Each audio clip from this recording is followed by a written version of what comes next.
الله من الشيطان الرجيم بسم الله الرحمن الرحيم الحمد لله والصلاة والسلام على من لا نبي بعده وبعد السلام عليكم ورحمة الله وبركاته. Matena Majivga Allah, may His peace and blessings be showered upon His beloved Prophet Muhammad sallallahu alaihi wasallam, the one who fought tooth and nail for Islam to get to every corner of the world. Tusaba Allah abeerenga amusiima naffe abamugoberera okutuusa olunaku olw'enkomerero. Allahumma amin. Mbaaniriza to this interactive session kunyumyanyumyamukko sigenda somesa, maybe helping ourselves and our societies, our communities to identify what could be the problem in line with amaka gaabwe okuba gatandika. Ensonga lwaki tuli wano, njagala kutandika ne concern obuwulu buyitiridde.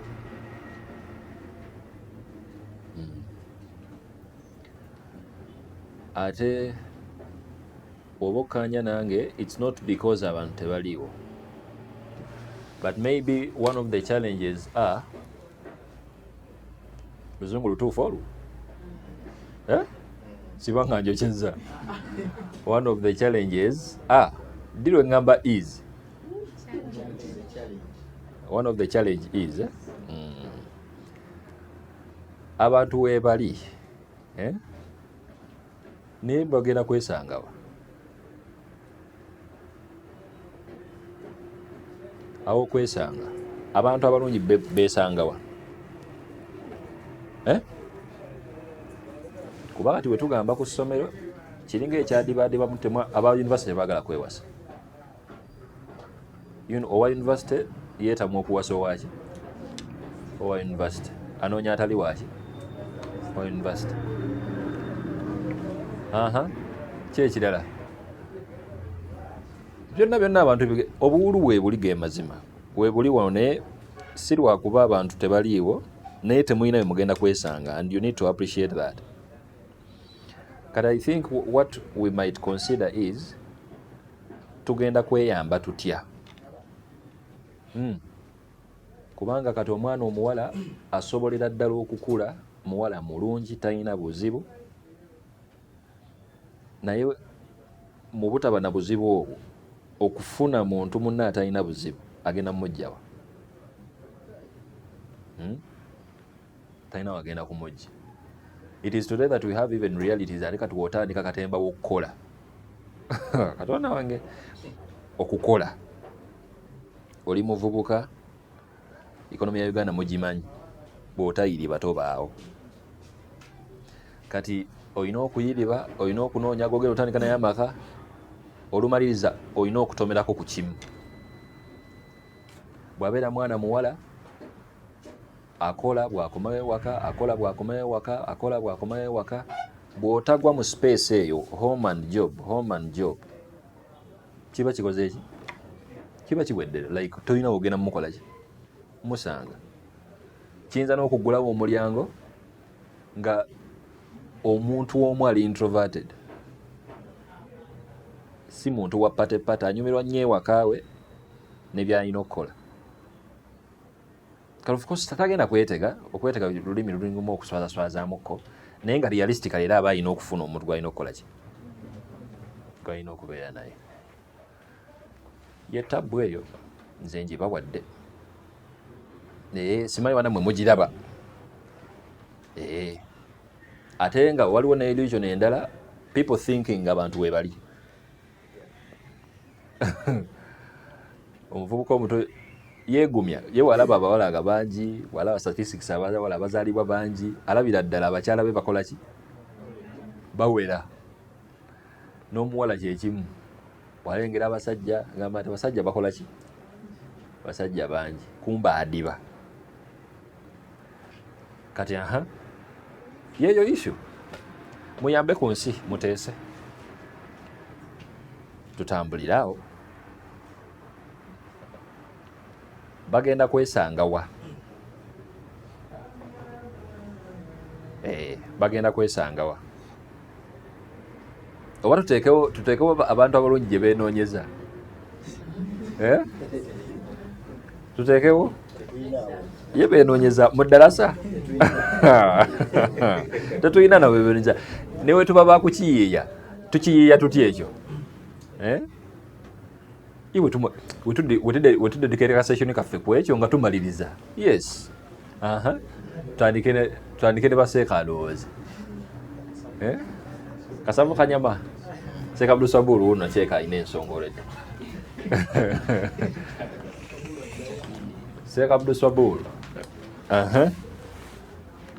ndowooza newasigala nga atudde bismillah alhamdulillah wassalatu wassalamu ala rasulillah okusooka kwa byonna erinnya Ssebulimi Abdusabul nga ndi musomesa njagala nsooka okukkaanya naawe ku nsonga gyoyogedde nti waliwo okusoomooza oba waliwo challenge ekituuka ku bantu okusisinkana ate ne baba nga tebasisinkanye busisinkanyi wabula ne baba nga wabaddewo ekivudde mu nsisinkana. To start with, nze ndowooza abantu bano balina kwesanga mu their common points. Tiwemba nga nze nga ndi musomesa nga nina gye nsomesa nga nina akatale gye ngula ebintu nga ngenda okushoppinga, for example nga nina gye nkola shopping nga nina gye nsambira omupiira oba gye nkolera physics. Kati those common points abantu abo gye balina okwesa, nina omuzikiti gye nsalira, ebyo ebifo ebyo abantu bano gye balina okwesisinkana. Ate ndowooza si kyakusisinkana busisinkanyi, kubanga ndowooza enkolagana eno oba okubaawo connection eyo etutuusa ku bufumbo walina okuba nga relationship eno ebadde ne natural background. Obanga ebadde ne natural background kyentegeeza nga teguddewo obugwi, wabula nga omuntu efunye akadde okuba nga emeruka. Omuntu n'abaako gw'alabye n'amwaseesinga okusinziira ku nga tannamubana ku kyayogera naye, n'amulaba leero n'enkya naluli, then after then n'abaako okusiima oba point gyatuuka oba conclusion gyatuukako mu ye, nagamba nti kati kambeeko kyemmugamba oba kati kangezese kino bwe kiti. Kati ezo zonna avenues zirina kubeera created nga abantu bano balina akafu, balina ekibagatta. So omuntu ogenda naye omuntu obanga omulaba lumu mbadde ntambula ku street nembako gwengwako, tekimala tekiri ideal okuba nti there and then olwokuba nti oli in need or picking an interest. It is not ideal. I think mu bifo ebyo byenjogeddeko abantu bano gye bayinza okwesisinkana. Wentyo bwe ndowooza neyanziza emisa. Sayyid Abdusabulu wa rahmatullahi wa barakatuh. Okogedde n'onzijukiza, barakallahu fikum. Omusajja bw'aba anoonya omukyala gwanoonya tali ku street, ayina waali we bamukuumidde. N'omukyala omusajja gwanoonya si ye musajja atalina byakkola, omusajja gwanoonya ali biza alina kyakola. Kati chances ziri abayinza okwesisinkana ku street be batalina byakkola.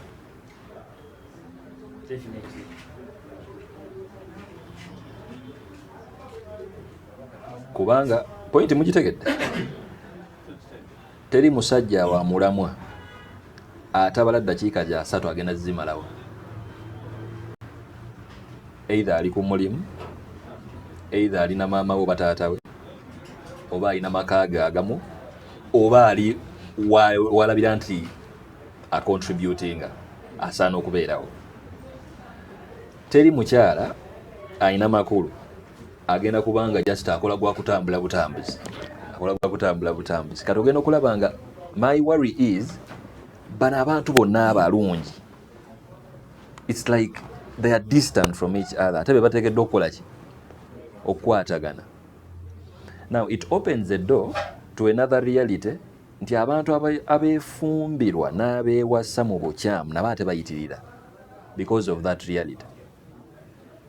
Nti omusajja atuuse afunye obusobozi bla bla bla naye amusanze bweru nga beerimbamu okuba bantu bakulu, enkuba etonye batandise nga amaka gatambula after 2-3 years nga kiggwa. Single parenthood ayina ekola ki? You see how sensitive the issue is now. Kati nkulaba nga Ssekabdu Swabulu mutuufu. Now what I want us to deal with is, of course tuyinza obutabaawo na solution naye we tuba tutegedde ekizibu, it is actually part of solving it.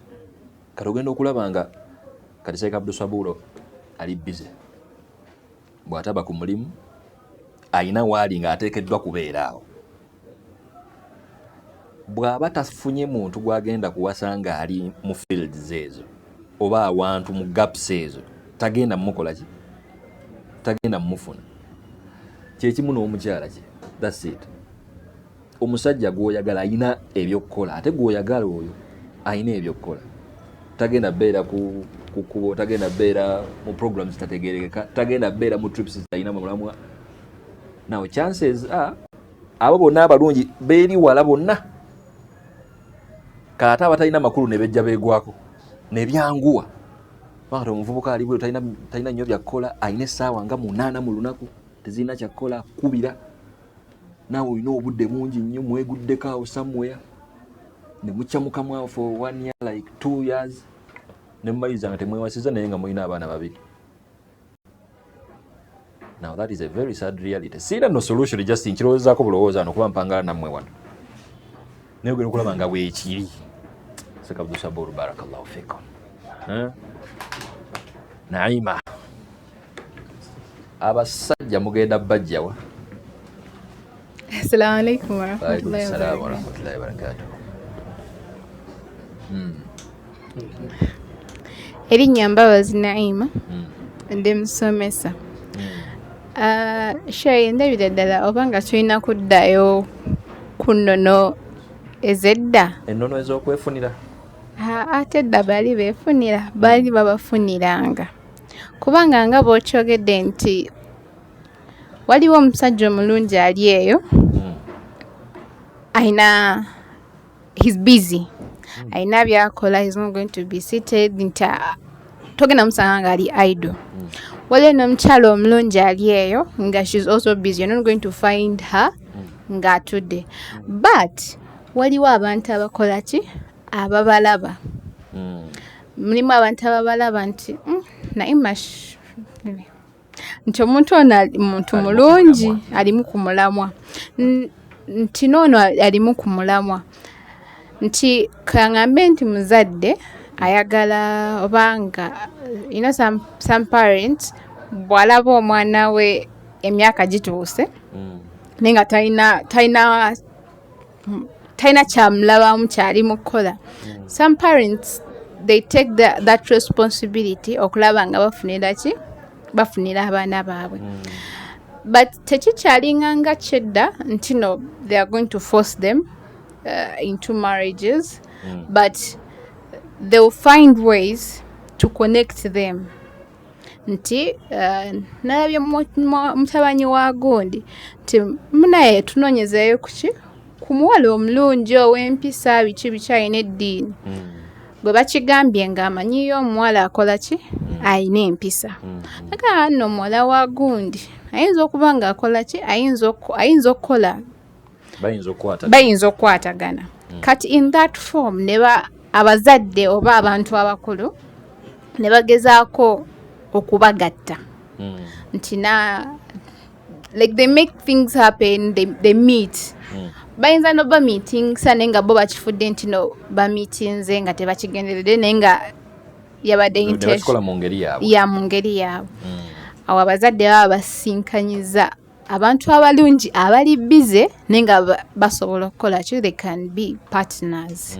Nekifundikira nga maybe ng'obufumbo bw'obaddewo nekitabeera ekitabeeranga ekyakati nti ogenda kutomera ono omuntu olowooza ye mutuufu kubanga yeesiize ebizigo ogenda otuuka ewuwe nga empisa nsiwuufu nnyo. Yeah, that's what I think. Kakati Naima olaba temunteekako nti mbawakanya buwakanya. Naima kyayogerako kya recommendation nti omulyango waliwo omuntu abamanyi mu embiriri ng'ayinza okukola nga center na recommendinga each one to the other amaka ne gava omwo. Kakati ekyedda era ffe abakidibya wetwefuula abagezi abazadde netubajja mu picture kubanga ekituufu kini tebatutegeera nga nammwe butabategeera. Like omuzadde w'olwaleero akuza omwana gw'atamanyi nga n'omwana akimanyi taata tamumanyi kubanga there is a very big gap between the father and the daughter. Tebiringa ebyedda. Recommending for someone comes from a step of actually connecting with them deep. Or recommending at least oyina byofaananyiza when you read the story of the prophet and the daughter Fatima. Tinabbi yatuukana n'okwogera ku muwala we Fatima agamba nti bodatu minni nti oyo Fatuma nange tuli tuti ng'amanyi muwala we from A to Z. Kati olwaliro kyangu nnyo ekyokusanga taata nga talinaawo tebeemanyi ge mazima. Ekisulo wakitandika mu senior 1. P1 mbadde kale nkisusizzaamu P1. Omwana waayinza okugambira nti omuzadde ali mu kwetegereza mwana we step to step, muzadde we yali bize ng'akola. Kati metron yakumanyi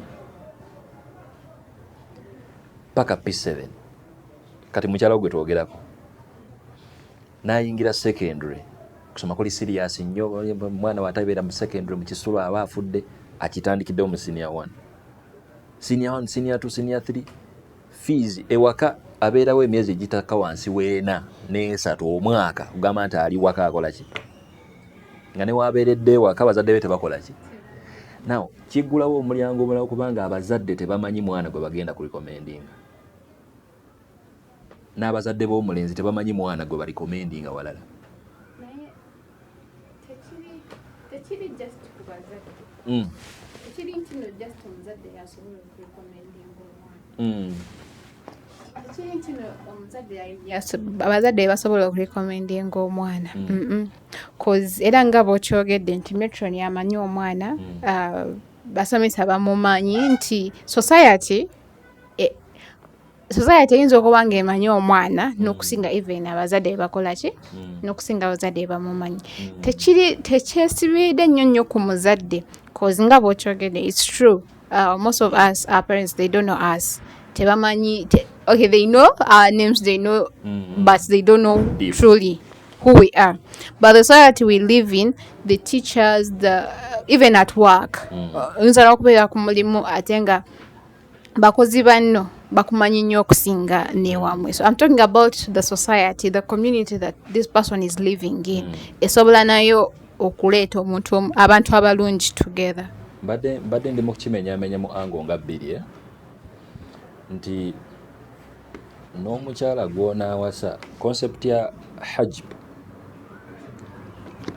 omuzadde bw'abaawo oba amanyi omwana oba tamanyi mwana we, ekigambo kyayogera kiba kizitomu. N'omuntu aba ayinza okubuuliriza era amanya waakola ki, amanya waabuuliza.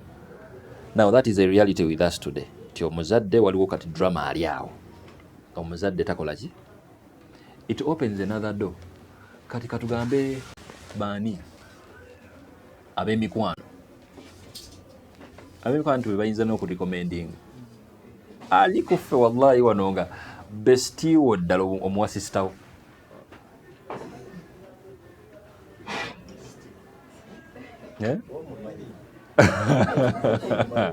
Temuwanika buwanisi wano kunjubisa. Okimanye ekisinga okugatta abantu butategeera, like ebintu ebyekisiru byebikisinga okugatta abantu olw'okuba mwemanyiiko dda temungi. otya n'omuwa omuntu gw'ofaayo okumulabirira. Now it opens a door nti ne sister we yaahe togenda muyamba mumufunira kuba owangala n'abasajja naye yo too unserious as a brother togenda muyamba kubanga ukimanyi nti buli musajja gwe weesembereza talina makulu. You can't risk giving them your sister. Okitegeera kati n'omulyango gwandibadde healthy like that negumanga gugenze gukola ki gugenze gufa. Tuli mukunnyonnyola okudiba kugenda okutusanga bulungi batutikke. Kati abazadde for some reason balabanga nawe amaanyi tebakyagayina nnyo. Oluusi agenda ku recommendingira omuntu nga butuufu ali very opposite naawe ebyokwatagana nabyo. Akuleetera ogusooka n'ogwokubiri obeere ng'oli biased. Naye akuveeko. Senga naye akuleetere. Mikono gyo nayo gikuleetere. Naye nga kikoze eki? Now, those are some of the issues we have. Ate wallahi weebiri. These issues are making people fail to start families. Not because they are bad people. Ni tebalina we bagenda kukola ki? Tebagenda kwesanga. Kati edda kyakolanga. Kubanga obusiraamu bwe bagambanga nti bafunirenga abantu. This is what it was trying to guide. Timulimu abantu nga ne social circle yaabwe entono. Mu university mulimu abaana hundreds, thousands of students kale katugambe. Omanyiiko bameka connectinga nabo. Because that's now a platform university ewadde. Nti olina liba togenda mu faculties ez'enjawulo omanyi ku bantu ab'enjawulo like that. Naye ogenda okumaliza nga era social circle yo eriki gwokwatagana naye yo gwasoma naye mu secondary nemujja nemukwatako for some reason niwana eno kati nemu connectinga ate nnyo, which is not actually good. Kati omaliriza era kasaako keeko bw'otafuna mukyala omwo oba bw'otafuna mwami omwo okoze eki owedde. Naye mukitegeera kati point ebeera awo tokufunira weekuli, but even recommending someone is also attacked at some point. Mulimu n'omuntu okubanga omurecommendinga nalowooza nti kyeko omulabye ng'eyaddiba. Kisoboka tekisoboka? Kuba kati abantu we bakipositioningira nti olaba ali mu kuŋŋamba agenza olaba nga naye nga yaako omuyamba kuzaala abaana bali halaali abeere ng'akola ki? So it's actually a big problem. Bwe tubyogerako bwe tuti tuyambako buyambi like awareness nebeerawo, and if you can actually do something for yourself or maybe for the community, you can contribute to a family starting up. Naye nga n'okwerecommendinga kati kugenze nako kufa. I think mwe baatusomeseza muno ne tufuna erimu ey'enjawulo twafuna muno olugezigezi. Now we think we can do everything alone. Atenga we are very poor at selecting. Ebintu kati byekyangamuko. Do you know what it means to filter someone you love? Kubanga ogenda okconnectinga naye ng'oledde okutandisa okula ogenza okumuwa akadde ng'omwagadde. Kate omusengejja olwedde otandisa omukola ki? Okumwagala. Ng'omutima kigogenda okulimbalimba ogwo kati ki? Ojja kumwagala era ajja kujja n'obuyisa bwe obuvundu otomere ng'okola ki? Ng'olaba. Ate nga vetting from the originality of it yakolanga nga tonnaba na feeling too much attached. Nga tekikulya nnyo. You look at a distance, by the time you get attached, ng'ebintu byakola ki? Ebintu already biri naye kati olwaleero ovetinga, you're already emotionally attached, nekisigala nga kikoze eki? Kikutabuseeko. I think it's a very big problem we have to discuss. Ze couples eziyitiridde wano obufu tukyogerako wano nga abasaaga naye abanaatomera wano nga beeronda bayitirivu. Kati n'okwefunira kwakola ki? Okwefunira kwafuuka ekizibu kati. Omuntu okurecommendinga okitegeera kwafuuka ekizibu. Mpulira byammwe. Seeka Bakari yali ne Seeka Sempala wuli. Assalamu alaikum warahmatullahi wabarakatuh. Alaikum salam warahmatullahi wabarakatuh. Alhamdulillah wa salatu wa salamu ala rasulillahi sallallahu alaihi wasallam. Sheikh Hussein, nze simanyi maybe kale nze ndaba generamu ebintu yanjawulo ku yammwe, but my worry is not your worry. Nze worry yange si abagenda kwesanga wa simanyi abantu abalungi besanga buli kana ku Sheikh. But the problem we have is that the things we look for in people tetusobola bibasangamu. Sheikh Hussein edda omusajja yawasanga omukazi ng'omukazi gw'omutulako laba mubi nnyo nga gwe tosobola namutwala. But when this man was falling in love with this old lady, yamwagala nkonte n'omukazi amanyi okwoza entamu. So this man falls in love with that. Nga newaba munyizizza. Asobola obbireka bena n'agamba najjawo amanyi okwoza entamu ng'omukyalo ono. So I believe that bano abantu obba babiri, you just have to find someone with whom nga ebizibu bye oba ebibi bye osobola okubihandolinga n'ogamba fine, osobola obba ng'ayomba, osobola obba nga yenyiizanyiiza, but I can handle it. Because apparently bano abantu seeka b'oli okweraliikirira nti abalungi beesangawa, beesanga n'okwesanga ne beekwana ne bakkiriza naye ne bagaana okwewasa.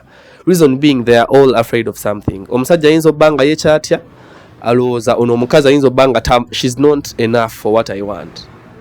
Kati fe abasajja singa otusumbuwa twagala bingi. Kati apparently kati fe abali ku campus waneeno Yes. Kati abasinga waneeno balina ekifaananyi ky'abakazi be balina mu mutwe, be basuubira nti bagenda kusanga nga bafulumye geti ya IU nga tekifu. Because literally bo balowooza bano abali mu IU si be baabwe, kuba balina kiri kye babagamba nti bakazi be bali mu P2 simanya P3. That is what these people, most of them have, and the reality is different. Sheikh Hussein, olaba abasajja baneeno abasinga abali mu IU waneeno osobola omusanga nga tumazewo emyaka esatu weegiti nga talina gwe yali agambyeko kigambo naye kiba kyakusaaga nga yambala empale n'enkofiira n'atambula ne bamuwa n'obukulembeze wano. Kati it becomes kati gonna oweraliikire gye bagenda okwesanga nga n'abeesanga tebalina kye beegamba nga they are good people, but they find each other. Ng'omuwala ye watunirira omusajja alaba talina sente, tagenda sobola mulabirira, n'omusajja yennyini alaba wana awasa ono ate alaba mbabazi mulungi. So bonna babeera mu ddelema eyo nti ng'omukyala alaba nti tekimala n'omusajja alaba tekimala, naye nga they meet. Kuba kati Sheikh Hussein fe abali ku campus waneeno ogamba mutamu tetwesanga really mazima. We find each other here. Tujja mu halaka abalungi ne beeraba, ku faculty ne beerabirayo, wonna beeraba, ne mu kalulu era wabaawo, ne mu kalulu baali baddukira mu laali nga beeraba, but still they have not given in that heart nti tugenda kola ki, tugenda kwewasa. So for my worry is not that bagenda kwesangawa, kubanga we beesanga what is next, kubanga beesanga ne just basiru. The simplest thing, that is the correct word to use, because Sheikh Hussein, a mature person, ochimanyi okula, because tukula ebeddala we are growing. Kati apparently abasajja abali wano they are 23 and plus years old. Agenda weze emyaka asatu, because for me I don't believe in omusajja okuwasa omukyalo okubiri nga wezezza emyaka 4. Awo tulina kufakasinga ku bintu birala, building a family, kutereeza alaka yo wakati one Allah. But you find it nti myaka gyaffe omusajja agenda weza emyaka 4 nga olowooza okuwasa omukyalo owokusatu, omukolere ki? Because literally ogenda wasa omukyalo owokusatu ng'olina emyaka 4, kuwa jasadi yeba ekendedde. Kwegamba seeka sepalo okikubye mu ango nti wano kwa 25 afuna asooka 25 nedda ekyo si kyekyo. Nze kyentegeeza okugamba nti by 23-24 omusajja ali visionary, alina obbanga at least agamba I want to marry that woman. Kati bo bano abasinga bagamba nti I have to first make money mpase, ate nga Sheikh Bula ffe nga we tuli waneeno we are going to start having good money nga tuyingidde emyaka 46 awo. That is the time our man is going to come nga tulaba ez'ekisajja sente ziri serious. Kati fe our fear is that tulaba tetulina sente naye tetugenda zifuna mpaka mu myaka giri. Kati tuwase nga tulina emyaka 36, omukazi obeera naye emyaka emekaawo otandika okufuna ebirwadde n'ebikusumbuwa. Omwana w'abandi oyinza n'ofanga wakamala naye omwaka gumu, omwana w'abandi agenda mu bwenzi ng'ali naawe in marriage. So for me my worry is not where are good people going to find each other, my worry is what do they do after finding each other. Kubanga bba bedda tebalowoozanga ku bingi nti sanze omukazi wuyo amanyi azanyusizaako kyayambala bulungi amanyi osoma Quran alabirira abaana bismillah let me take her. Nsanze omusajja asobola okundabirira ayisa bulungi tagenda kunkuba let me go. Kati abakyala bebatunira mu basajja naffe bwetutunira mu bakyala tebikola bufumu because apparently most of them want beauty and those curved bodies and these things are going to fade with time. Kasaza n'abaana babiri basatu bigenda babivuddewo. Osobola okufuna omusajja ng'alina ssente n'ojja n'ebisiraani byo ssente ne ziggwawo. But if we go into marriage that we need to be singideko nti let me go for Sheikh Abdul Sabur because he can read Quran nga neba munyiziza tagenda kunkuba luyi. For me I believe it's better. Kati, what we should sensitize these women and men about, not where they are going to find the spouses, but what to do after they have found someone they think they can start a family with. Kuba bo bebaagala kati gwe kyeweeraliikirira Sheikh abamu tebannaba natuuka kuweeraliikirirawo gye bagenda kusanga abakazi balungi kuba Sheikh babalaba naye tebalina kyebagenda bakozesa. Kati Sheikh waliwo abantu walo nga nolwamu omukazi omulungi wallahi omukazi agenda muddukako n'omuwala nga onafuna omusajja omulungi omusajja agenda kudduka lwansonga nonaaba omumuwadde ye nga ye she's not set for that. So my worry is not where they're going to find each other but what happens after they found. Bono ku campus nawo kimanye mutusomesa mu lecture abasajja abalungi n'abakazi babeeramu. Ka Sheikh Abdul Sabur education ono education babi bonna kirabira Neera tewali nsonga. Ono musomesa n'abalala basomesa naye nothing is happening because the good people in the societies we live in we are the problem. Ayinza obbaga faculty endala Ne faculty bazisanga dina zogenda muzi like Sheikh Hussein the problem is not about them finding each other. Ne mu Blue House tebesanga yabalungi Sheikh. What happens? All we do after finding them we appreciate wallahi akakachara kalungi oyo musajja asobola batata omulungi nosima busima nekikomaawo. So we find each other naye we just fail to speak out what our minds have. That is a good submission. Nze njizeemu ebintu nga bibiri bisatu ekisooka ku Seeka Sempala ayogedde ku bulungi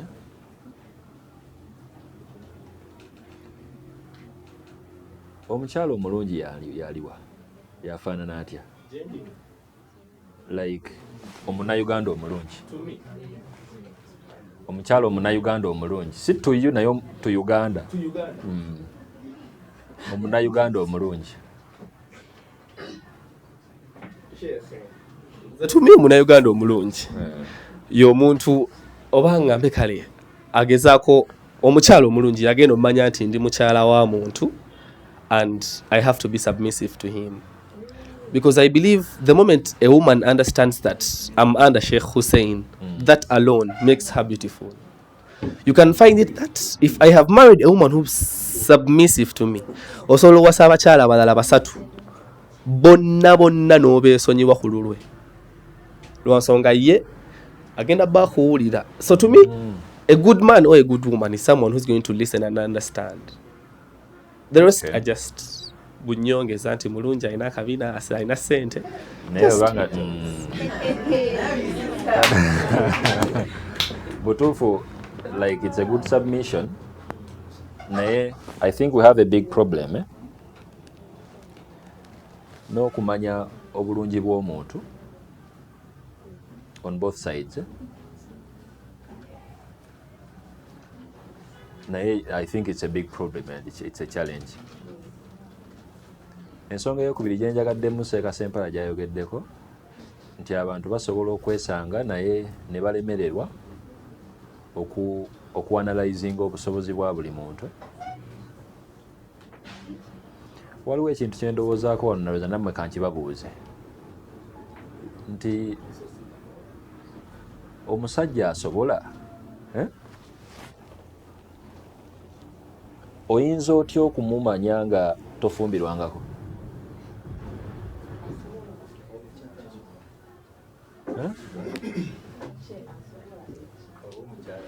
Like asobola okukulabirira oyinza otya omumanya nga tofumbirwangako? Kubanga aba determining obusobozi be baani? Like omukyala asobola okugamba nti tosobola, right? Waliwo answer? Kamala okugusa point yange nakitenda gye. Like aba-analyzing obusobozi bakyala. Omukyala ayinza atyo, oba omuwala technically, ayinza atyo okumanya anaasobola omulabirira mu busobozi naye nga tafumbirwangako. Assalamu alaikum warahmatullahi wabarakatuh. Alaikum salaam warahmatullahi wabarakatuh.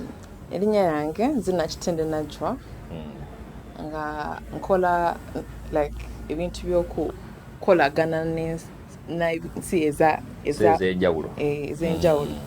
So what it takes for someone to identify obusobozi bw'omusajja asobola omuwasa nga tafumbirwangako. First of all, some things like Allah yabatonda mu abasajja nga you're different from us women, and then buli omu alina ekirala kyetaaga ku mulala. But first and foremost nga this is a general thing, it is a sense of responsibility omuntu gy'aba alina ye nga ye omusajja. Emetera okugamba nti I want to marry her. Yes, sirina sente naye I feel like I can marry her. Of course, this person will do whatever it takes to initiate that marriage takes place.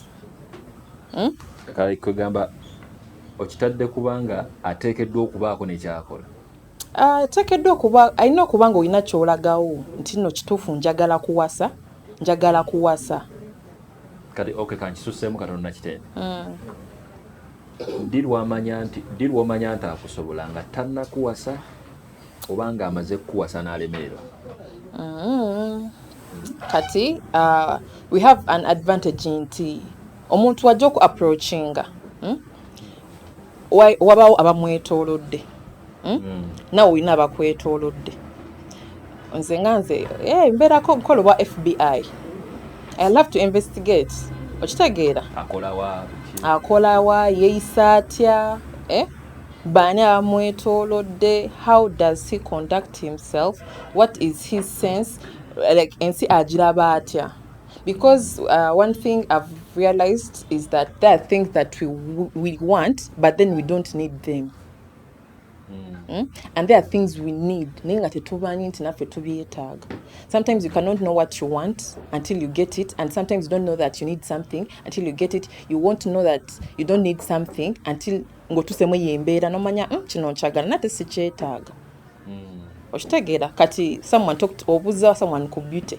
Oyinza okubeerawo nga yes, of course enfuluma y'abaana bo kintu kikulu nnyo naye I believe choosing a good partner for yourself and your children is the best choice you can ever make in your life. Yes. Kubanga oyinza okwelondera omuntu nga mulungi kugwe naye nga they're not going to make maybe good kids, because at the end of the day, why we end up in marriage is having a permanent relationship with people, with that person. Gobosazeewo.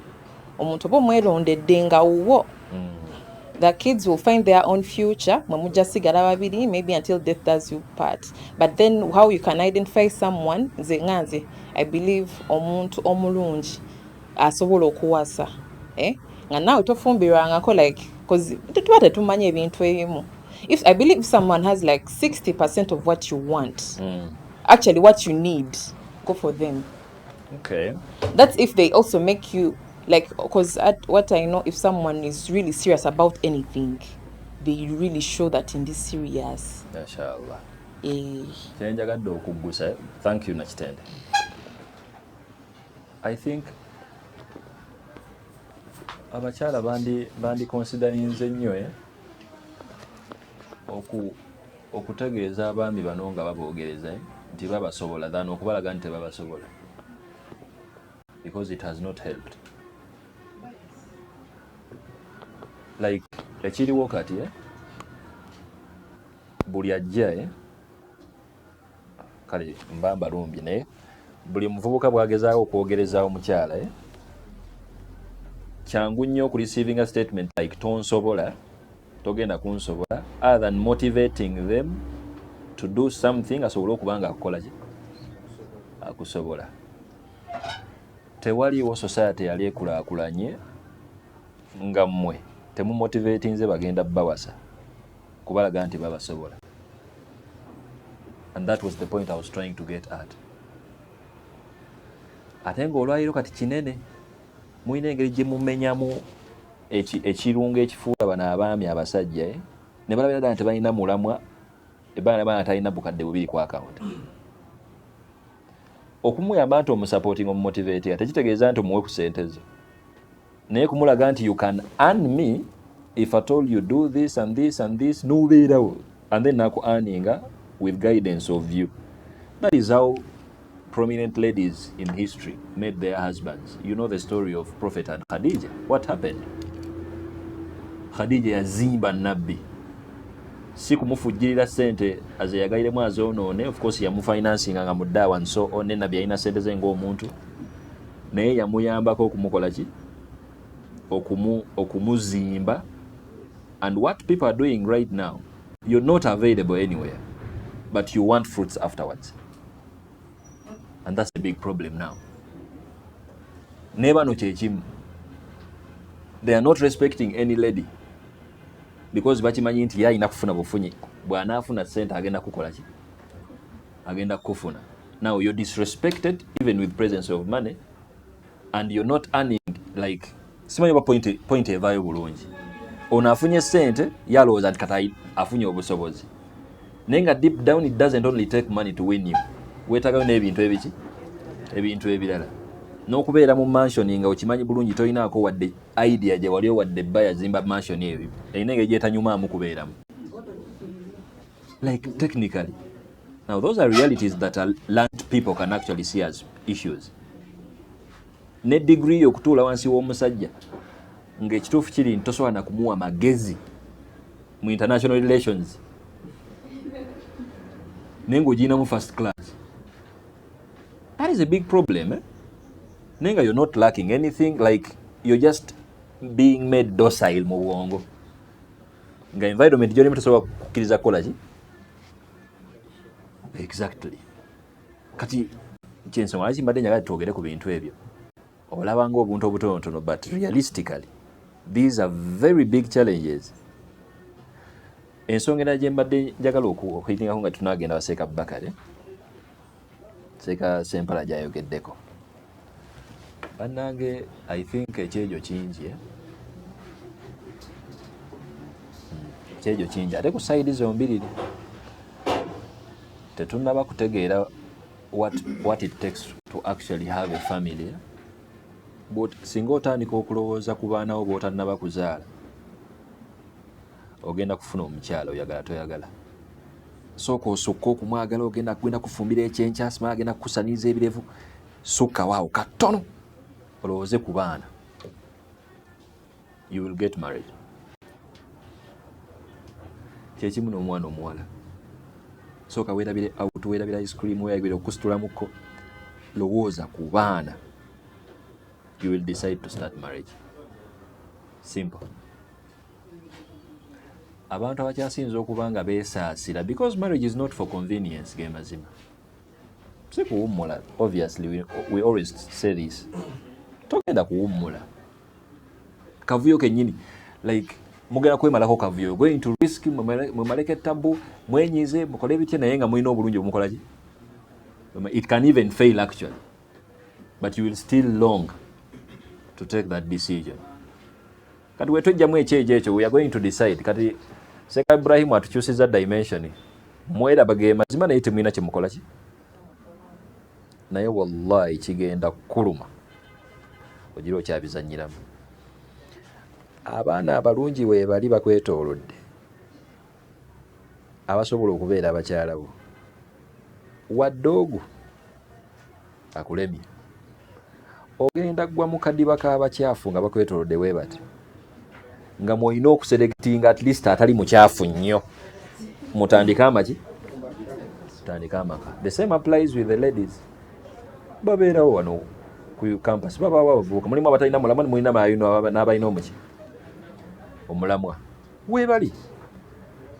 Naye obulumi bw'obeerako nga you've not utilized that chance, where you would have utilized it, si bw'obeeramu nga mbutuufu oteekeddwa okudecidinga from the worst to get a partner from.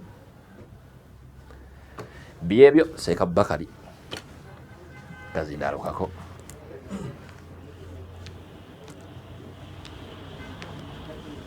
Tetulinamu wano kapo wadde.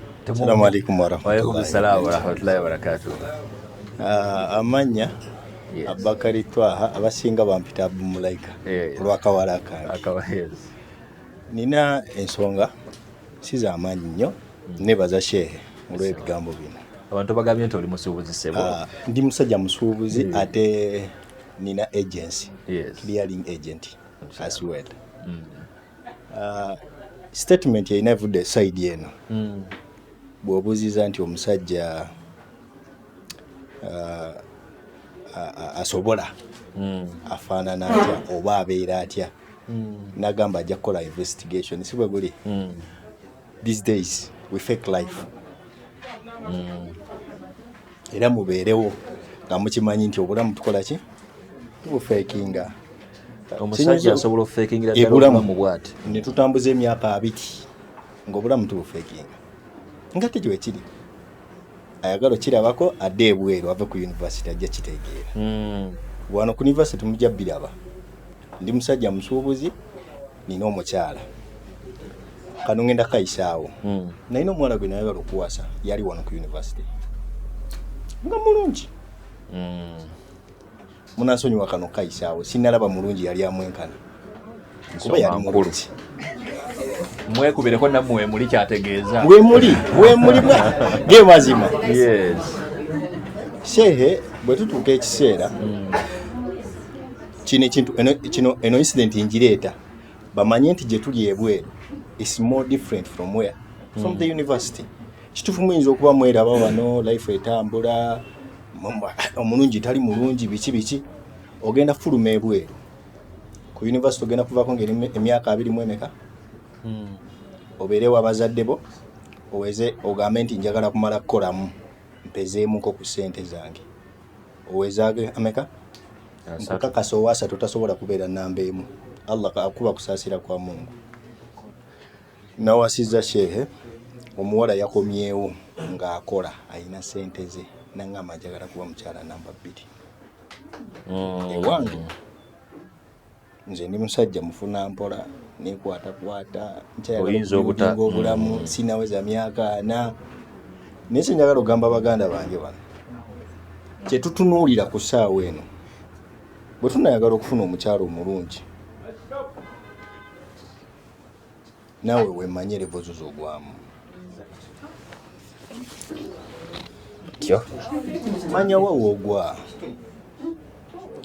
Nze muto wange Hashim aliwa tanatuuka. Omukyala gwe nina ewaka ye yamulaba, bw'amulaba nemubuuza oyo omuwala waawa. Nagamba omuwala abeeramu wano tuba naye wano mu ddaawa zaffe zino nga simulabangako. Ekyewunyisa ndi director mu ekyo ekibiina naye nga simulabanga nako. Kisoboka shehe okubanga mwina session oba mwina group yonna nga mulimu omuwala naye nga gwe director n'omumanyi omu ku badirector nga omuwala tomulabangako, bwe mugamba nti waawa namugamba jangu ajja atubuuzeeko nga kyenjagala okulaba butya bw'atambula okuva eri okujjawa mulema ayina buzibu ki naye nga bwenjogerako ayina sitira ku maaso ne feesi sinnagiraba. Lipooti y'okutambula eno yali etya? Bwe yajja okutubuuza ne ngamba Hashim mujulizi ne mugamba oyo muwala njagala muwasa abeere mukyala wange. First sight nensalirawo nti omukyala ngenda muwasa. Lwaki? First of all ennyambala y'omuwala yanteeka wala. Ekiraba ennyambala yanteeka wala yanteeka mu kifo kyange kyennyini wenkyagala. So gwe ayagala okuwasa wano omuwala naawe weeteekemu ekyo omuwala omulungi ono kikyenyinza omwegombako. Nze mukyala wange nasooka mwegombako nnyambala ne haiti ye ne bimala wallahi nga feesi sigirabye wakubilla nga feesi sigirabye. Nagenda okuddamu okulaba mukyala wange nga wayise emyezi 4 okuva lwe namulaba nga wayiseewo emyezi emeka okuddamu okumulabako kwolwo yajja talina sitira n'ogamba kyekyo ngamba alhamdulillah.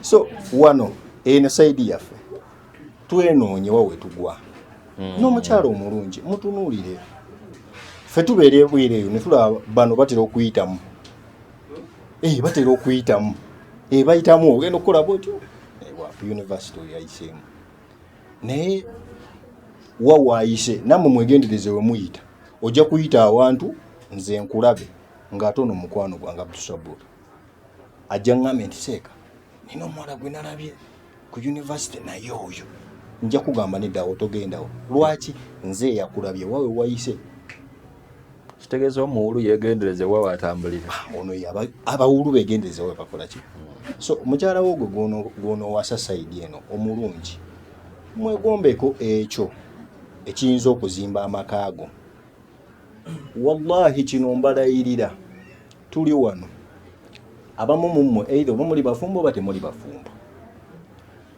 koonootwala omukyala ngu ennyambala n'esswala byakukaka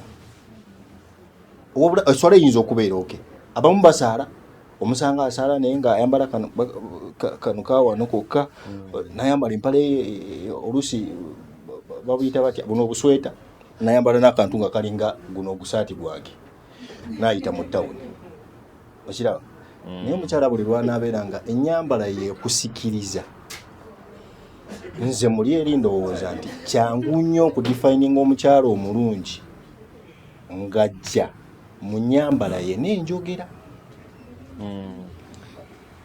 tugenda funa abakyala abalungi mashallah n'ekyokumanya levo zo woogwa oli musajja taatawo si kampeta ali wano ku university bebamu abatereza university biki olabye muwala wa rector tebigenda kukola oba tebijja kukola ne bonaaba oyina eddiini tebijja kukola wallahi nowoona omuwasa nga mwagalana bagenda kukwandava nze nina mukulu wange yawasa mu maka ani Sengendo yaliko yatwala muwala we naye akaaba mpaka lwaleero luno lwaki buli lwobeera n'omukolo ye yagenda nga talina mmotoka forces zikusika okukukyala ali mu society nga bantu bonna balina emmotoka bamulamu be bwe bajja ewuwo okukyala ayina amaka talibo kigamba nti talina maka ayina amaka naye bwe banajja okukyala bonna bajja beevuga bakimukola nti ne bwe baba bajja babiri buli omu avuga emmotoka ye navuge ne bajja ewaka nani kirabyeko n'agange genjogera so tekigenda kukola manya wawoogwa yes ayinza okuba muwala mulungi saidi eri muwala wa rekita yasoma eddiini yamala thanawi yakola biki amaliriza obusomesa wano oba obusawo yes rekita agenda kutunuulira bwati wallahi oyina eddiini yo oli musajja mulungi taata wa mumanyi wakuno ku university either oba lekisara oba bwe bityo kale agambe naye kigenda kukola kweri so kigenda kumenya n'obufumbo buyinza obutawakinga out kubanga totegedde wawoogwa nze namanya wawengwa nga ne bwe mba ndi wa bigere sezaala bwampitako anyi kyange kiikyo era ayimiriza n'angamba oddawa kwanze mbadde ngenda wali naye nja ntuuse ne bwe mba mbadde ngenda wala mugamba ntuuse ne bwe bali kunkuumira bantu bange mukyala wange ekitono kyendeeta ewange ali mutebenkevu nakyo by the way ekikuumo ekifuula omukyala omulungi ebiseera ebisinga oli kyagambye oli ndagako nti osobola kati gwe kikyosobola ku ye oyinza okuba nga gwe owulira muli kyosobola wallahi nga ye si kyawulira nti kisi kyeyeetaaga wano otuuyana naye wali gwotuuyana naye nga buli byotuusa abirabira ddala nga agenda fuuka omukyala omubi ewuwo ku sayidi yo olabe ng'omukyala atasiima ate nga so gyava byanjawulo nnyo ku ggwe so kati ekijja okufuula omukyala wo oli omulungi manya levo yo wonaateeka omutwalo mulabe wa ddiini mulungi waava bwe ŋŋenda n'emitwalo gange 2 nga nguze omugaati ne sukaali nga ŋŋenda obalabako bagenda kunnyaniriza oba nina kussa mu bbuutu akasawo ka sukaali akasawo kapiraawo ak'omuceere aka basimati nkatwalewa abantu bano betulaba wano balina different backgrounds. Nze nina background y'Abaswahili twakula tulya birala. Ojja kusanga omulanga yakula ewaabwe bamanyi birala bya kizungu. Akulidde mu life nga ndala nnyo. Omukyalo yagenda kuba ne maama we ajja kutuuka ekiseera agambe nti mukyala wo talina mpisa naye nga si butaba na mpisa. Ekizibu ky'alina alina byalabanga ewaabwe teyabirabangayo. So manya level yo tuli bamutwala ewaka gwe gukola ewange alhamdulillah gweko ekyawe abatayi ku level yeyo. Si amute wano gemazima amute wano ku university bigenda kudda ebweru. By the ku graduation ojja kwekanga nga balaga musajja mulala ogenda kufa pressure from olira gemazima ojja kufa pressure. Bugenda kucha kumacha graduation bagende bayita omukyala nga balaga wabula mulinde nga mufulumye ku university Mungu nawe akugeredde oyina wooli. Kati bwe kiba kiganye ewaabwe eri ng'alaba talina level waagwa kati level gyali munene atandise okola alina ssente naye dadi we atandise omubuuza ki buzibu ki. Olwo bw'anaaba kubidde essimu nga bakunoonya kati oyina wozitowera kati awo ojja kuzitowa kuba kati yakwetaaga awajja kuba yakwetaaga whereby 100% ojja kusanga kaaga nga gakomawo ne gatunoonya. Assalamu alaikum warahmatullahi. It got me thinking bagamba okuwangaala kulaba kudda kunyumya. essaawa yonna mukyala wa kusinga ssente. Now that is our challenge today. Essaawa yonna mukyala wa kusinga ssente. Kati ne kituleetera okuggulawo omulyango omulala. Kuba bwe tugamba nti gwe bw'ogaggawala ate weerabira okuzaala society yaffe ebeefa. Kati obusiraamu bujja ne bugayidinga abakyala olwalowooza nti ssente omukyala ye bw'aba akola waba si mutendeke bulungi akola kwejjako abeere independent from you. Gwe oba okola munoonya. Now literally togenda kunoonya akwejjako era ogenda kunoonya ayagala okole ki. Chances ogenda kunoonya gw'osinga era mutandika mukole ki mutambule mugenda amaka. Kati challenge gye tulina olwaleero nti n'omukyala gw'owasizza ng'omusinga akyasobola okukusinga ng'oleda aliwo.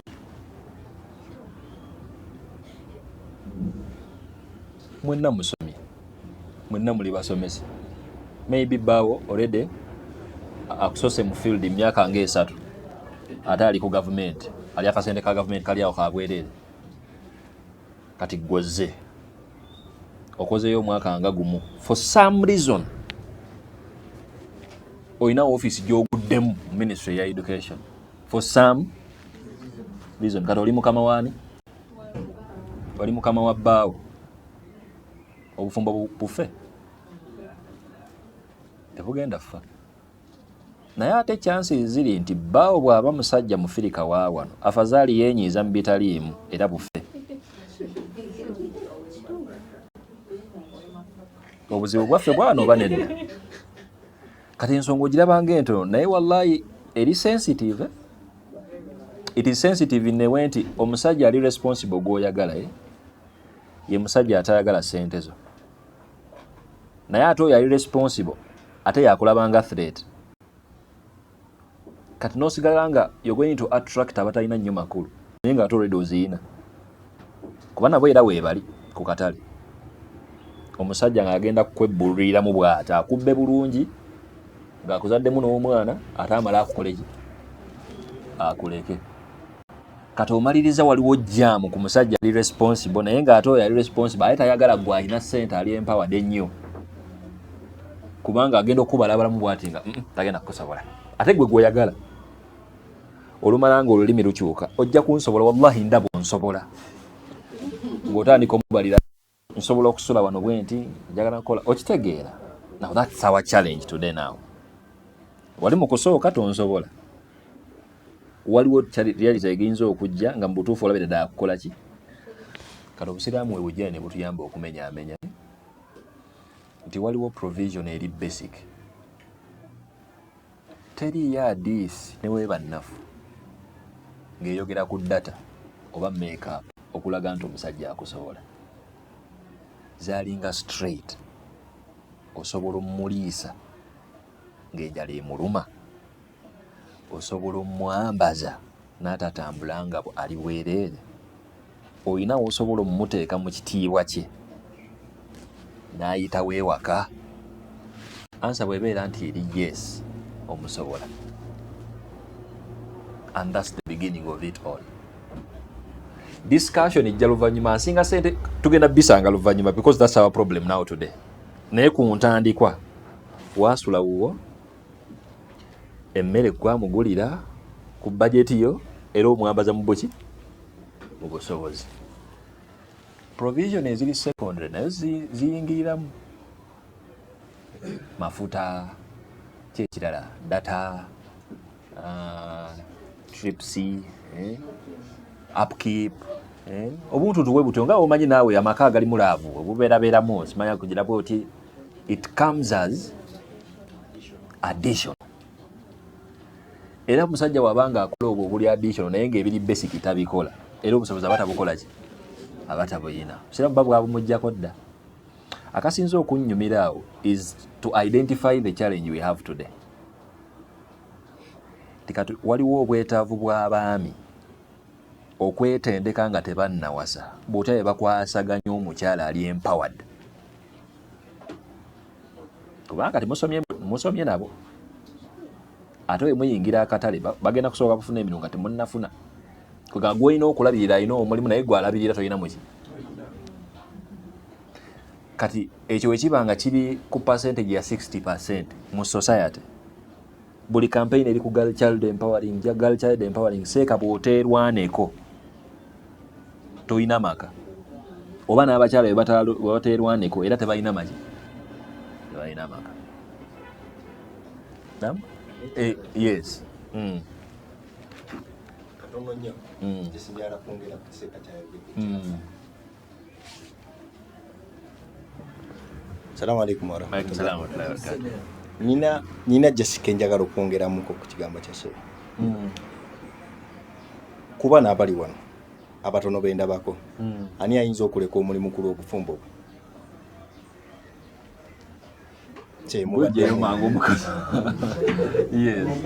Mubaddemu Sheikh omanyi tukuze ffenna ndowooza kiyinza okugamba mukyalo wange yaleka emirimu e Kampala ng'alaba ng'obufumbo bufa. Nangamba emirimu ngitadde musomesa professional teacher yagamba emirimu ngitadde nja kunoonya emirimu embaali naye nga sente ze baali bamusasula eri nze n'omwezi sizifuna. Nakkiriza n'abaso. Mashaallah.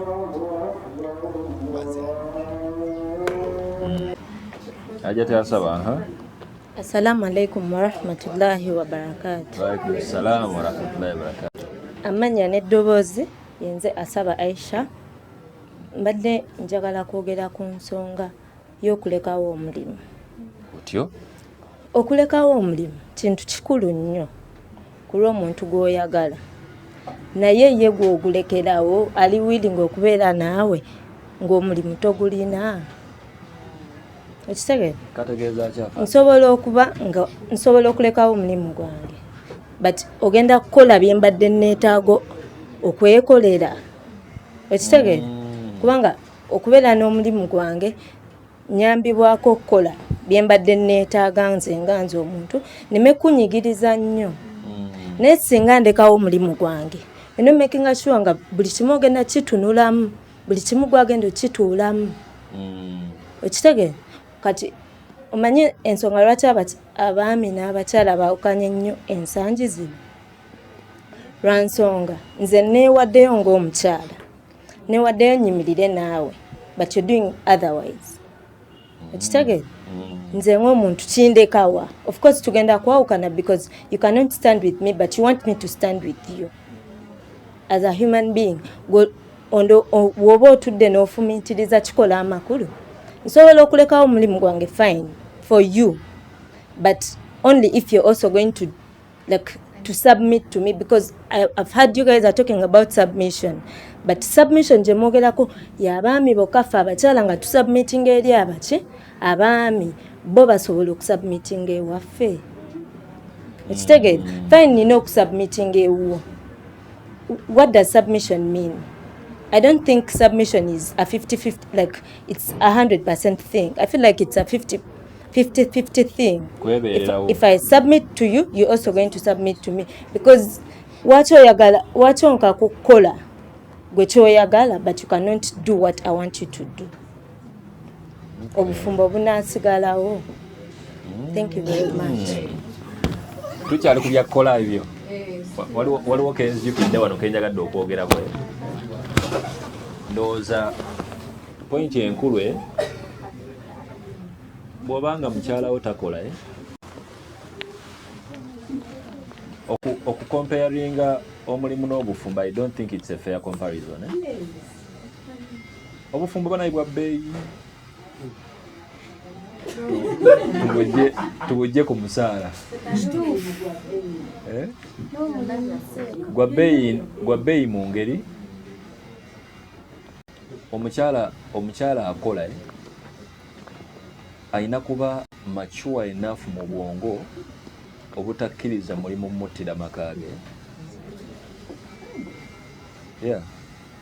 bw'abeera ng'akyalya bugenda ffa kubanga omulimu gukuyigiriza to be obedient elsewhere ne gukwerabiza to be obedient where you're supposed to be obedient. Kati in the long run omaliriza for some reason otandika okuwulira nti n'omwami byakola osobola obikola ki kati ogenda okulaba nga it's another challenge today nti abakyala tetugenda bakkiriza kugamba nti temugenda kukola of course mugenda kukola naye okwetendeka as an ingredient oyinza otya okusigala ng'okola naye ng'ate institution teri attacked ya bufumbo. That's the biggest discussion now. Naye bw'ocomparinga omulimu ne marriage, I don't think it's actually a fair comparison. Kubanga obufumbo busigala bulina entondo zaabwe ate tebutweguya ge mazima fe ababunoonya gye buli wekigaana ne tubuvaamu bo ne busigala nga bukola ki we buli bwo ogendayo ne kigaana buganyi n'obuvaamu abasigadde ne babukola batya emyaka abantu gye batomeredde gye beeyiridde asidi gye beekubye emiggo tetujja kukoma kuwoowa abantu era abantu bakyakola ki bakyewoowa. But I think what we learn from that is to bw'obanga olina omukyala nakigambanga nnyo bayizi bange mukyala wo bw'abanga akola omulimu naye ng'omulimu gwakola olabira ddala nga mulimu akamanyiiro osobola okuzisaidinga n'otandika n'omuwa upkeep buli mwezi ku musala gwo gw'ofuna buli mwezi n'omutebenkeza n'ekyo olw'akavuyo kalina ng'omukyala abadde akola ki. That's enough. Kati mukyala w'omusomesa wa nasale bamuwa emitwalo 15 akeera 11 n'avaayo emu ez'ekiro naye nga mukyala we yalimu ekyo seeka bw'oba olina akakadde eze 15 osaasanya n'ezisingako awo nga mutuula muteesa nogamba nti bwe mbalaabalamu waneewo neewali si kakuzimba kaliya beera wano at least tunayiiza ki afune ekintu nga at least kikola ki kubanga jjukira it is sensitive in a way nti when you're talking about a responsible man ogwo omusala gwo tagwagala. Now technically he is sacrificing to something kyatalinamu na interest naye nga ate enjala emuluma. You understand the logic? Waliwo omusajja wa 50-50 now yagenda kugamba nti sasula ku renti nesasula ku masannyalaze kata of course waliwo relevance kubanga olabidde ddala nga you contributing naye n'omusajja yabaladde amaka ge renti amwesasulira amasannyalaze emmere yagigula weeri naye naawe okola ki okola olulimi ayinza obutalutegeera bulungi nti ogenda kukola ofuna akakaddeko takayinaako na program mu buli mwezi but for some reason ayina alusaazi gwatandise okulwala wano ng'omwezi gukola ki naw kiba kyetaaga okufuna nti abawala abasiraamu bakyogereko nakyo how best can you be successful career wise naye nga alina abaana botanaba kuzaala tobakoze eki tobeerabidde kuba waliyo n'okuzaala waliyo kati oli maama how are you going to get through that drama of course bintu biri awo biri technical bingi tosobola bikola ki but I don't think it's a fair comparison ogamba nti omulimu neki omulimu n'obufumbo kusabusabi Katonda abeere nga buli muntu obufumbo bwagenda obuteekamu if they are going to be a working story mubeeremu okutegeeragana nga kukola ki kutegeeragana okungi olaba bw'ofuna omusaala nga gusinga ogw'omwami tukyogereko wano ng'ebyokusaaga mukyala waafuna obwemupi kati bagenda funa sente mmeka okubakubako nfubi enfuufu just enfuufu okitegeera ate nga jjukira ennyingiza economics mumumanyi ennyingiza ekyusa bingi ku muntu empunya ye ekyuka n'enjogera bw'oba toli serious ng'oli olina excitement okyamukira ddala ku nnyingiza tutegeerawo nti embeera yakola ki waliwo ekintu kyotasobola kukyusa bw'ogenda okulaba nga bbaawe entebe ze yagula tezisaana mu makaago ate kati olina akalaba nkamanyiiro okitegeera z'oyagala za bukadde bubiri yasobola za kakadde kamu ate oteesa aguze ejaabu ya mitwalo 15 oba 2 ne bw'oyongerako emitwalo 2 amalala ye tagibala nti akugulidde era oba oyongeddeko tojja nakyogerako kituufu wampadde 2 ijaabu eno y'abiri naye era nawagitunuulira bw'ati ng'alabira ddala 2 tegasobola kugula eno tagibala nga akoze eki kati obusongasonga obugenda obulaba nga they are very sensitive bw'otabutegeera bw'otabulowoozaakwe bwe butta amaki just because of working and the financial discipline between two people naye abantu bwe bakitandika nga they have that discipline already obufumbo bwatambudde dda n'ogaggawala bibyo kubanga issue si gwe gaggawala issue is osobola okukwata obugagga n'omusajja that's the point omukyala w'okugaggawala si bwe buzibu don't even be a barrier tendeka mukyala kuba era ogenda fa omulekera ebyobugagga bw'onaafa bino ebyobugagga byogenda omulekera n'abikwasaganya bulungi that's the whole point you build that discipline within them simanyi bana kitendo buddakika zitukkirizo oyogere kati oba tumale kusaala Tanjogere kati I'm going to be so somulula okay Shay omu ku munnaffe yagambye nti yabuuzizza ekibuzo can you leave your marriage like work for marriage omulimu guno nga guba kyakabanyiza No, let me first pose them a question. Yes. How many powerful women do you know in Uganda nga their husbands are strong like them? are strong Yes, nga bamanyi anti nga basajja like the powerful women we having in Uganda. Bameka nga balina babbaabwe nga bali mu positions nga bo better than them. Ebyaddala tewaliyo. But are they married? They are. Naye, do you know, for me as a person, I want security. Mbanjaga musajja nantika mu position of to make me feel like Najwa, you're living this work. Contented ngamba yes my husband I said sigenda kola why he has put the security and I feel contented na iwe sikola my husband nze me as a person nebintu byenjagala ate nga nkuze nabyo nga balaba bifinding nga luxury are you going to be able to keep up with that yes just sigala wakankoli because I've been in the working field I've been home so nze nganza I would prefer staying home that's if nze buli kimu kiteredde mbane tulire wakane ndi emmere yange nenkuto twange I'm very comfortable with that. Naye, if the situation pushes me to work, I'll go work. But nakitendo okukola kuno eno okulabira mu ango yagamba nti you're helping at home yes. Okay. Yes.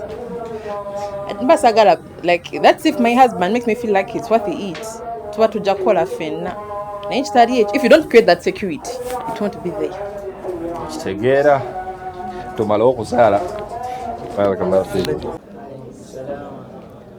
twakomyewa ku luli tumalirize tubadde kukola abakyala be bagenda okukola okuleka omulimu otyo naye mawuuno wano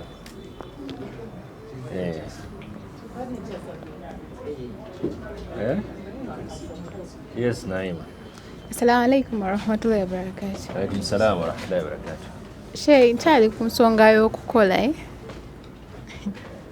Shay tuyina ekintu abaami balina ekintu kye beerabira nti bwagana mukyala we waaba akola takola nti no kigasa ye yekka. That is the first thing. Ekisookera ddala abaana bo cause enkya omukyala ne bwafa eno maali gy'ayina abaana be bagenda okukola ki be bagenda ogisikira. That is the first thing. And then kubamu akafaananyi omwana bazadde bamuweredde asomye amaliriza okusoma afumbiddwa probably ye mwana yekka gwe balina bamutaddemu ssente zaabwe. Okay, I'm not saying that parents be paying tuition and everything for their kids because baba bateekamu capital, but let's put it on understanding level nti omuzadde aweeredde omwana we, omuzadde kati naye ali mu mbeera obe yeetaaga but now this is the wife to someone who's going to tell her tula wansi togenda kukola kiswaza n'okuswaza okugamba omusajja mama wange yansabyeyo emitwalo 10. It doesn't make sense. Kubanga ku basajja abamu bona osanga omusajja omu ajja gamba yo waaye na bizibu famire nakuwasa n'empasaamu ne famire namba. So I think to me on a personal level I'm willing to sit sobola otuula ewaka nongambye nti tuula naye on a condition akuwe ku sente si kumpa mwemba nga mbadde nfuna emitwalo 5 ku mulimu ogenda sigala ng'ogansasula kubanga nange kenyini being that I'm your wife I also have personal issues. Just tagenda kera ku machankolege. Yes, I'm your responsibility. Na ate nyina responsibility at my back that are not your what? That are not your responsibility. I was talking to him. Me at home, I've seen my sisters basomye bamalirizo somala even on their master's level. Never tudde waka.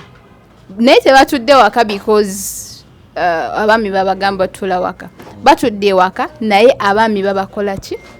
Baba compensating. Yes. Nti omwami nagamba nze sagala abaana bange bakule naki na mukozi. You have to sit at home. I'm going to sit at home because we all agree to know at the moment I marry you ejana yange eri wansi wa bigere bye. I have to be obedient to you. But let's put it also on a personal understanding.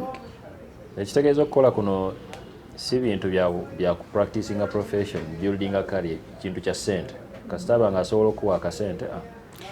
Nze ndi willing okutuula ewaka. Okay. Yeah. Okitegeera. Nakitenda ina kyayongerezaako.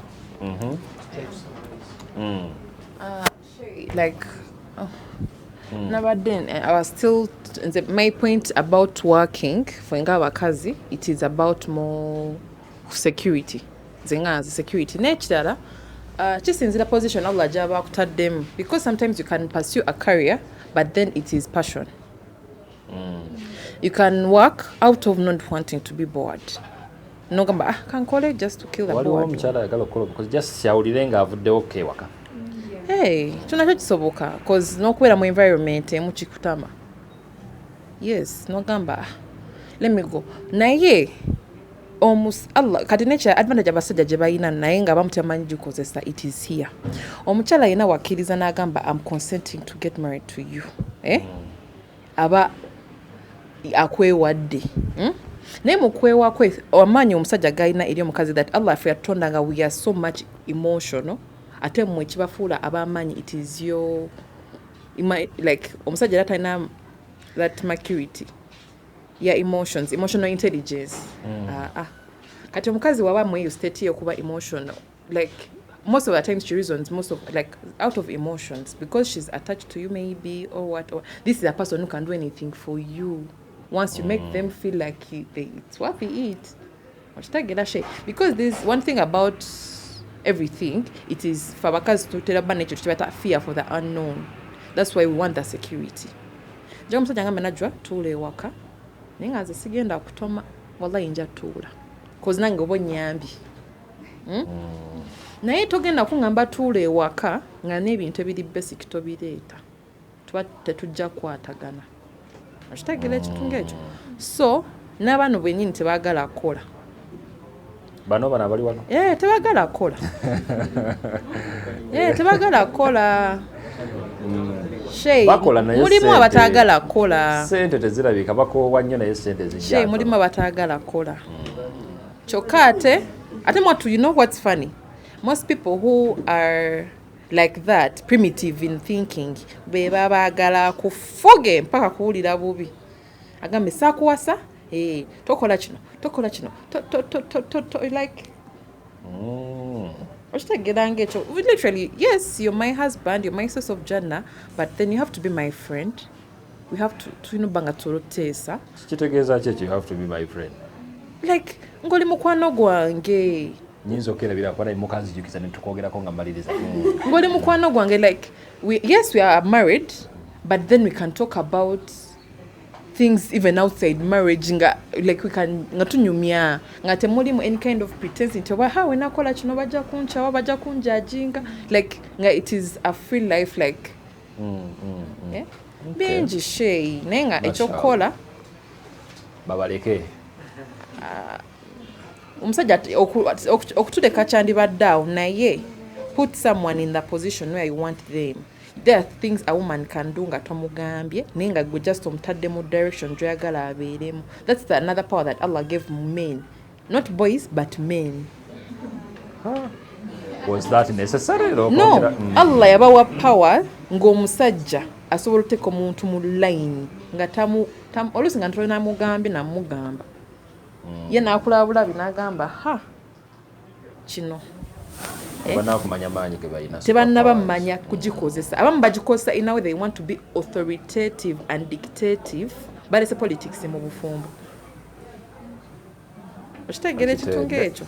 So with that kale nze akyogedde ndi mukazi mbanga akubye nnyo naye like that is the real truth. Okay. Yes.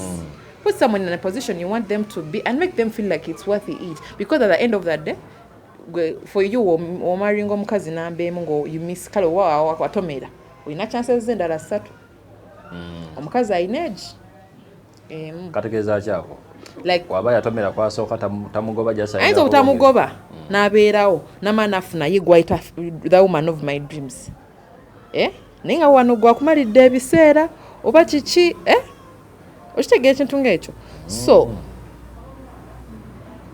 mulina obulumi mbawulira nze njagala I want it to be like it's worth it nga it's not like I devoted myself or committed myself and it's at the end of the day it is worthless. Okay. Yes. Mashallah, barakallahu fikum. Ola mu ango y'okukola simanyi waliwo mulala submission endala let me submit then to Katabini, then I conclude. Assalamu alaikum warahmatullahi wabarakatuh. Alaikum salam warahmatullahi wabarakatuh. I'm Ismail Ramadan Tumukunde, doing education and Sharia. So, issue of working, konsonga yokola. There are other alternatives mukola, whereby omukyala omwami asobola omutandikirawo poultry farming ewaka namuterawo ebiyumba by'enkoko nakola nga wala cause mulimu omuntu ng'akulidde mu family nga y'abakozi like my sisters tasobola beerawo ng'atudde talina kyakola kati omufuula bize bintu bingi abakyala bye bakolera ewaka balina entebe ze bakolera ewaka mulimu omukyala nga muyivu she's an accountant ojja n'ebitabo bya business n'obimuteera ewaka n'abalansinga buli kimu ova ne cash ku dduuka n'omumuwa n'abalansinga sente n'aziwa trustee gwe muziwo zitwala mu banka naye nga alina byakola omwezi ne guggwako she deserves something cause alina byagatta ku mulimu gwo. There are other alternatives nti ofuna w'omunyiga just nti embeera yaffe ng'abavubuka olusi weesanga nga nawe byokola tebiina kye bivaamu kubaako omuteeka. So mutandikirawo nga poultry farming, nabaako enkoko zaalabirira ewaka oba ebirala byakwasaganya, ng'awandiika emmere gye baleese, alina abakozi abagiteekayo mu biyumba like that. So ensonga endala, obufumbo, marriage is something big to be compared ku mulimu. Kintu kinene nnyo kikomparinga ku mulimu. Lwaki? Nti guno omulimu gusobola okugaana n'ofuna omulala.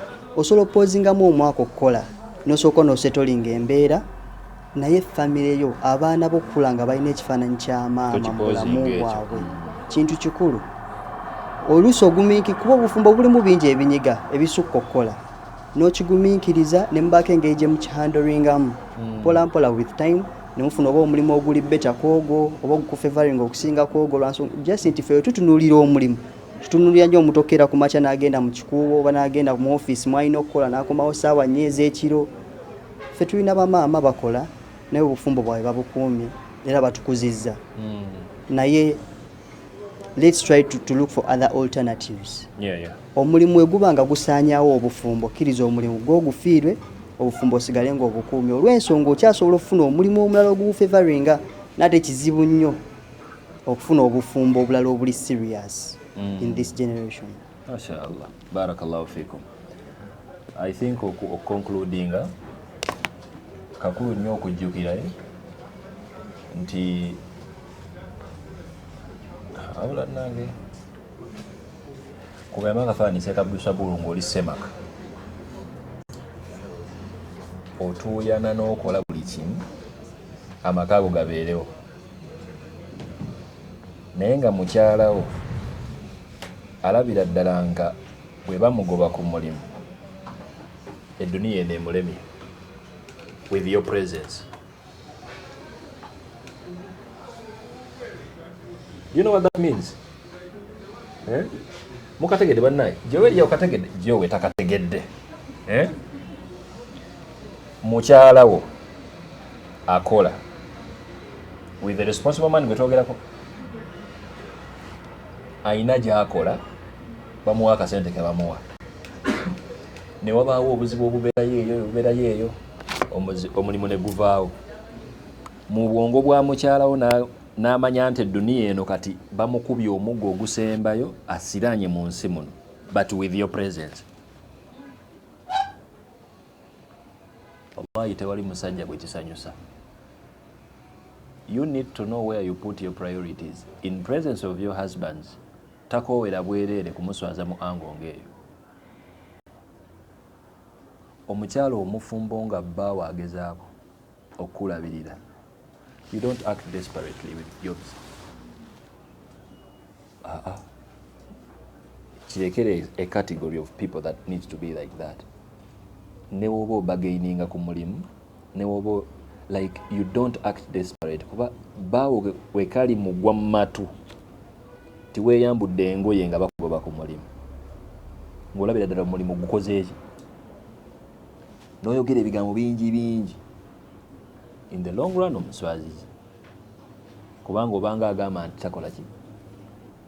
I think point evuddeyo. Kati seera tumukunde nga babadde ayogera, obuzibu si kukola. But remember reality gye njagala okubajjukiza nti omusajja oyagala omusajja agenda okuggyako sente zo. Of course nedda. Kati sente z'ogenda okukola bbaawo taziinaamu ki interest, naye ategeera akulese okole ki, okole, talinaamu buzibu bwakoze ki. You don't use the same reality ate omumanyiira, because you're already drawing them to a biased situation. Katujja kulaba nga even with that reality, we need to deliberately groom young girls who are going to be empowered, naye nga bamanyi n'okuplayinga with power and authority, baleme kukkiriza kimenye stem yaki. Kubanga family it's a way something big okukizanyisa like that. Njagala kumaliriza n'ensonga nga bbiri. One, Nakitene yayogedde ku kya friend. Your husband is not your friend. Your wife is not your friend. position ya husband yokka nzeebe mmala tonzisa madaala position ya wife emumala tomussa maki. What do you mean by someone being your friend? Osobola mukabirirako mumaaso awo. Just describe what you're trying to mean, but you don't just tosobola kukyusa position ya bbaawo kumussa nti I just want you to be my. It is a deliberate relationship nga mulina omulamwa lwaki mugirimu. Omanye ebyekisiro ab'emikwano gye boogera byotasobola kwogera na bbaawo for obvious reasons. Waliwo ebyekisiro byotagenda kwogera nani na bbaawo si lwakuba tobiina kubanga bbaawo simple kati mbu si mukwano gwo temusobola byogera. Of course I know that's what, but I'm just trying to clear it from what people normally use. Nkimanyi nakiri abadde ategeeza naye just nfunyemu point nti abantu abasinga bakizimbira awe and they haven't luck. Kubanga marriage eri sensitive ge mazima. Waliwo bbaawo kyasobola okukujeregamu nekikuhitinga deep naye nga kujerezenga mukwano gwo oyo katemba wawe. We are friends, we can talk about everything. Naye nga kigenda kukugoyinga deep kubanga akikugambya ani bbaawo. Kati alina okurelatinga nawe nga akimanyi nti I'm relating with my wife. Tarelatinga naki mwabatuuka ne kulevo ne mugamba nti kata I want to talk to my friend naye ngaoyoga ne bbaawo. I want to talk to my friend. Are you now my friend or my husband?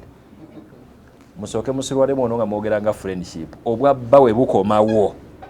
Ate akozesa emboozi ya friendship eyo agikubise wana amaki. Does akategeregese?